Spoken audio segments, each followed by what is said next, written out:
Bersama saya Azlin Arif dalam rentasan berita edisi 1539. Antara paparan utama. Rasuah menjahanamkan negara. Pasti yang tidak pasti.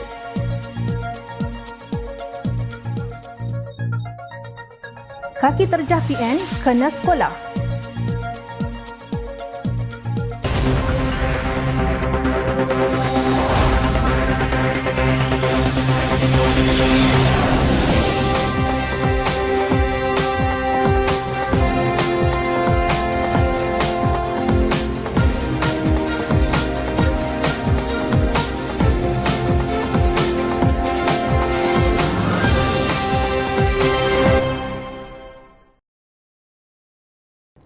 Assalamualaikum dan salam sejahtera. Beberapa hari lalu, dalam satu kenyataan Perdana Menteri Datuk Seri Anwar Ibrahim menegaskan kerajaan tidak pernah mencampuri urusan siasatan Suruhanjaya Pencegahan Rasuah Malaysia SPRM ke atas mana-mana individu yang disyaki memiliki kekayaan yang meragukan. Katanya pihak berkuasa bertanggungjawab untuk bertindak tegas dan berani kepada mana-mana individu yang dikesan memunggah kekayaan negara secara haram dan menggondol kekayaan berbilion ringgit termasuk pada zaman dahulu dan kini.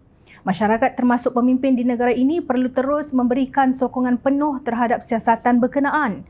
Saya tidak hairan ada badan bukan kerajaan, NGO, ada cendekiawan, ada kelompok yang anggap mereka itu pro hak kebebasan dan sebagainya yang dikenali sebagai pejuang reformasi, pejuang gerakan anti rasuah tetapi dengan tidak disangka-sangka mempertahankan cara terang dan juga cara halus golongan perasuah besar ini. Arahan kita itu menyeluruh siapa sahaja yang dikesan memunggah kekayaan secara haram, menggondol kekayaan berbilion dahulu apalagi sekarang, tanggungjawab badan penguasaan mestilah bertindak dengan tegas dan berani dan kita akan pertahankan mereka, katanya dipetik RTM. Mengulas lanjut, Anwar berkata kekuatan dan kuasa yang ada pada kerajaan perpaduan harus digunakan untuk menghentikan amalan rasuah yang menyebabkan negara berdepan masalah ekonomi yang rumit ketika ini. Hutang 1.1 trilion ringgit campur liability contingency iaitu jaminan kerajaan mencecah hampir 1.5 trilion ringgit. Orang boleh suarakan kenapa bicara soal lama. Ya, itu soal lama kerana sekarang harus bayar. Ini menuntut kita mengurus ekonomi secara bertanggungjawab, dasar ekonomi dan pengurusan yang bertanggungjawab. Tidak semestinya, tapi kita kena ambil tindakan, katanya.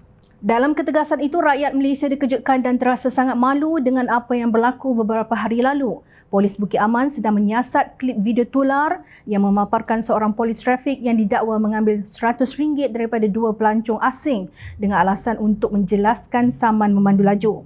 Pengarah Jabatan Siasatan Jenayah dan Penguatkuasaan Trafik GSJPT Muhammad Azman Ahmad Sapri berkata mereka menyedari video itu yang tular di media sosial Ahad lalu dan berjanji akan menyiasatnya.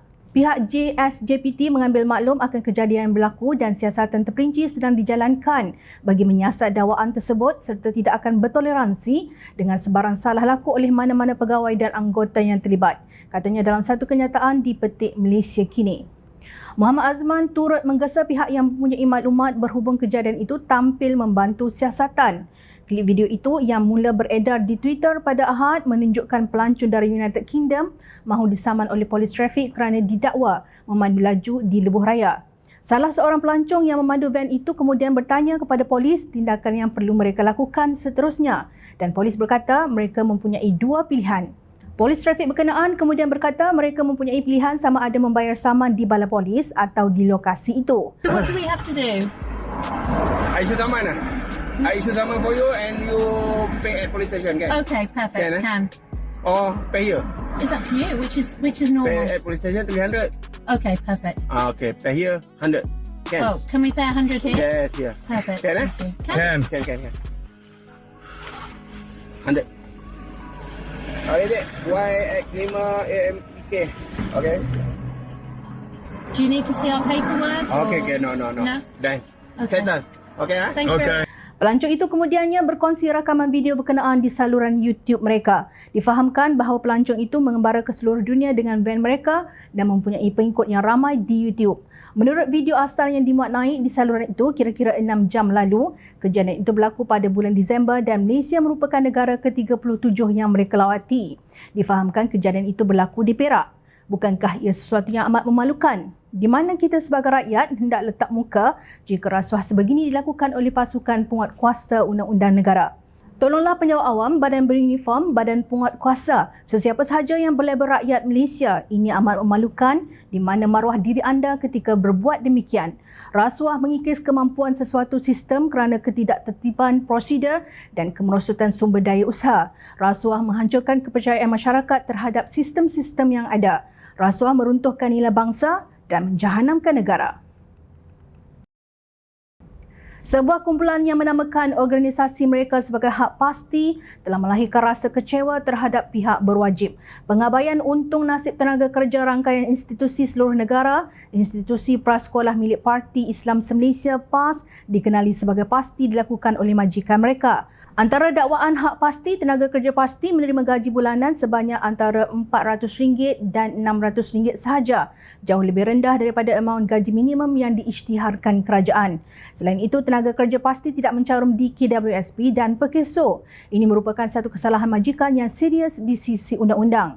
Hak Pasti juga mendakwa tenaga kerja pasti tidak dibayar kerja lebih masa. Lebih buruk lagi, kebajikan para kaki tangan yang sakit tidak diambil peduli oleh majikan. Dengan nama Allah yang Maha Pengasih lagi Maha Penyayang, kami memohon dipermudahkan urusan dalam menegakkan hak para pendidik pasti yang dipandang sepi. Anda menerima kiriman surat atau email ini kerana anda tergolong sebagai insan prihatin yang dikurniakan suara dan kuasa untuk merubah nasib mereka yang ditindas. Pertama sekali, kami ingin terlebih dahulu memohon maaf seandainya tindakan kami ini bakal mengundang ketidaksefahaman dan ketidakselesaan pihak yang berkepentingan, sama ada secara langsung atau tidak langsung dengan Pusat Asuhan Tunas Islam Pasti. Kami adalah wakil kepada sebahagian guru dan warga pasti yang dinafikan hak mereka. Kami maklum tentang risiko yang mungkin terjadi, namun atas pertimbangan kami, hak ribuan para guru pasti tetap perlu ditegakkan sebagaimana hak pekerja lain di Malaysia, katanya melalui email yang dipanjangkan kepada Permadu Malaysia. Menurut email berkenaan, objektif utama mereka hanya untuk kepentingan pembangunan ummah khusus kepada pendidikan awal kanak-kanak secara Islami. Mereka bukan mencari salah mana-mana pihak tetapi hanya mahu semua pihak memandang isu ini secara serius dan sama-sama mencari solusi untuk membela nasib pendidik pasti. Usaha menegakkan hak guru pasti ini telah lama dimulakan, namun kami menemui jalan buntu setelah berkali-kali cuba bersuara dan mengetengahkan isu ini secara dalaman. Maka dengan itu kami memilih untuk membawa isu hingga ke tahap nasional agar ia dapat ditangani dengan kadar yang lebih segera dan telus. Kami sudah tidak mampu lagi berdiam diri bila melihat para guru sebagai tulang belakang pasti membanting tulang seawal sebelum jam 7 pagi hingga lewat 6 petang setiap hari. Kami tak mampu tutup mulut bila dapat tahu gaji mereka hanya sekitar RM400 hingga RM600 sebulan. Bahkan ada yang terpaksa melakukan 2 hingga 3 kerja untuk menyara hidup seharian coret mereka. Malah Hak Pasti tidak lagi mampu mengalih pandangan melihat guru dan bekas guru yang mempunyai masalah kesihatan dan ditimpa musibah, hilang daya mencari rezeki untuk keluarga, tiada KWSP dan SOKSO untuk menjamin masa depan mereka. Jauh di dalam hati para pendidik pasti ini, mereka mahukan hak mereka sebagai pekerja ditunaikan. Mereka juga manusia biasa yang tidak lekang daripada masalah kewangan, masalah kesihatan dan masalah keluarga. Mereka juga berhak mendapat masa depan yang lebih cerah seperti orang lain yang digajikan. Mereka bekerja seperti pekerja lain, malahan lebih daripada itu. Lebih memilukan, situasi ini sudah berlaku dan masih berlaku setelah berdekad lamanya. Jumlah guru dan bekas guru pula bukan seorang dua, tetapi mungkin boleh mencecah puluhan ribu orang jika dihitung. Mereka terdiri daripada sebahagian guru dan bekas guru, warga pasti, bekas alumni pasti yang juga menghantar anak-anak ke pasti. Kononnya ingin membuka lembaran baharu kepada sejarah pendidikan ini. Justru mereka menuntut semua pihak meletakkan noktah kepada penderitaan ini dengan melaksanakan perkara berikut. Pertama, memastikan guru pasti mendapat semua hak mereka termasuk gaji minima, kerja lebih masa tempoh waktu kerja, KWSP, SOKSO dan lain-lain berdasarkan Akta dan Undang-Undang Malaysia. Kedua, memberi papasan setimpal kepada guru dan bekas guru yang telah berkhidmat sekian lama. Manakala yang ketiga, memastikan nasib dan masa depan guru dan bekas guru pasti dibela seperti pekerja dan bekas pekerja lain. 3 langkah ini merupakan satu anjakan yang sangat besar dalam perjuangan membela nasib para guru pasti. Ia tidak hanya menyelesaikan masalah hak pekerja, tetapi ia juga bertindak sebagai pemangkin yang menguasakan guru sebagai tunjang pembangunan sebuah negara. Sewajarnya isu ini dipandang serius kerana agenda pendidikan adalah antara agenda yang paling dominan dalam pembangunan sesebuah negara.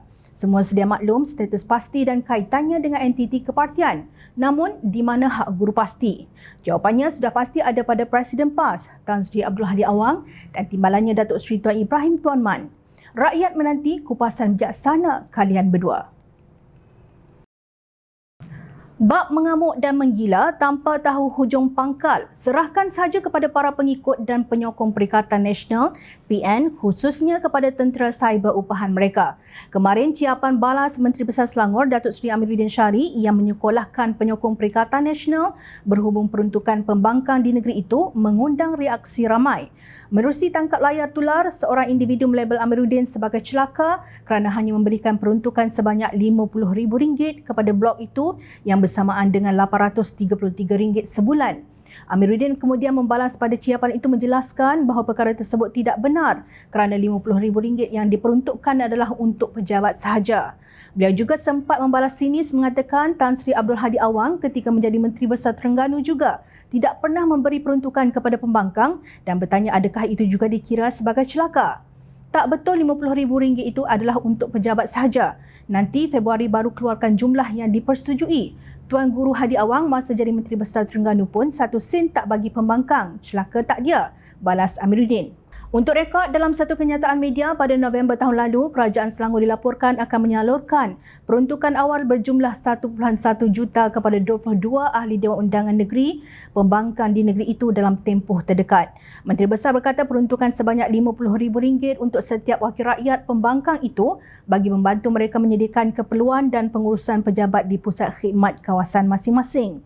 Beliau turut berkata peruntukan untuk pembangkang pada penggal lalu telah dibahagikan mengikut 3 kategori iaitu purely pembangkang, pembangkang yang menyokong kerajaan dan pembangkang di blok kerajaan. Amiruddin bagaimanapun berkata untuk peruntukan penggal ini beliau terlebih dahulu perlu bertemu dengan wakil pembangkang selepas sidang Dewan Undangan Negeri.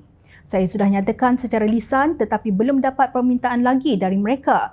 Namun begitu, menjelang akhir tahun ini kita menyedari terdapat beberapa kepentingan. Saya maklumkan kepada pejabat khidmat pembangkang, tahun ini kita beri peruntukan RM50,000 dahulu supaya wakil rakyat pembangkang dapat berkhidmat dengan lebih efisien, katanya di Petik Sinar Harian.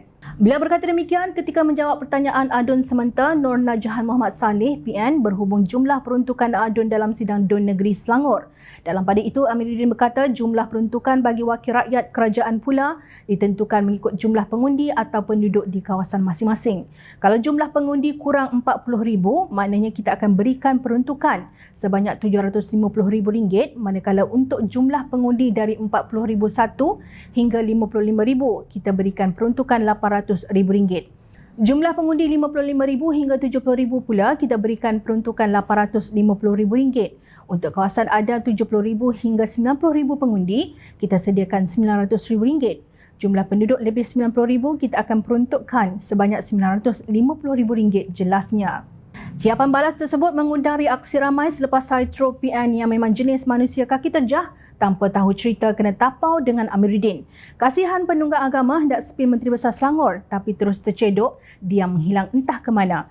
Lain kali kepada Tentera Upahan Perikatan Nasional, banyakkan membaca dan mengkaji sebelum melenting tidak tentu hala dan melalak macam kucing hilang anak. Tolonglah jadi lebih cerdik dan rajin sedikit. Maklumat hanya di hujung jari anda, bukannya pada mulut pemberi dedak. Kandah kena sekolah. Ingat, rakyat sentiasa memerhati. Jom Channel ingin mengucapkan jutaan terima kasih kepada para penyokong Jom Channel dan kepada yang berminat untuk memberikan sumbangan bagi membolehkan kami meneruskan perjuangan menyampaikan berita yang benar. Sumbangan boleh dibuat melalui akaun bank yang tertera. Suara rakyat kami sampaikan demi negara tercinta. Teruskan bersama kami di Jom Channel untuk mendapatkan berita politik tanah air. Saya Azrin Arif, terima kasih. Assalamualaikum dan salam sejahtera.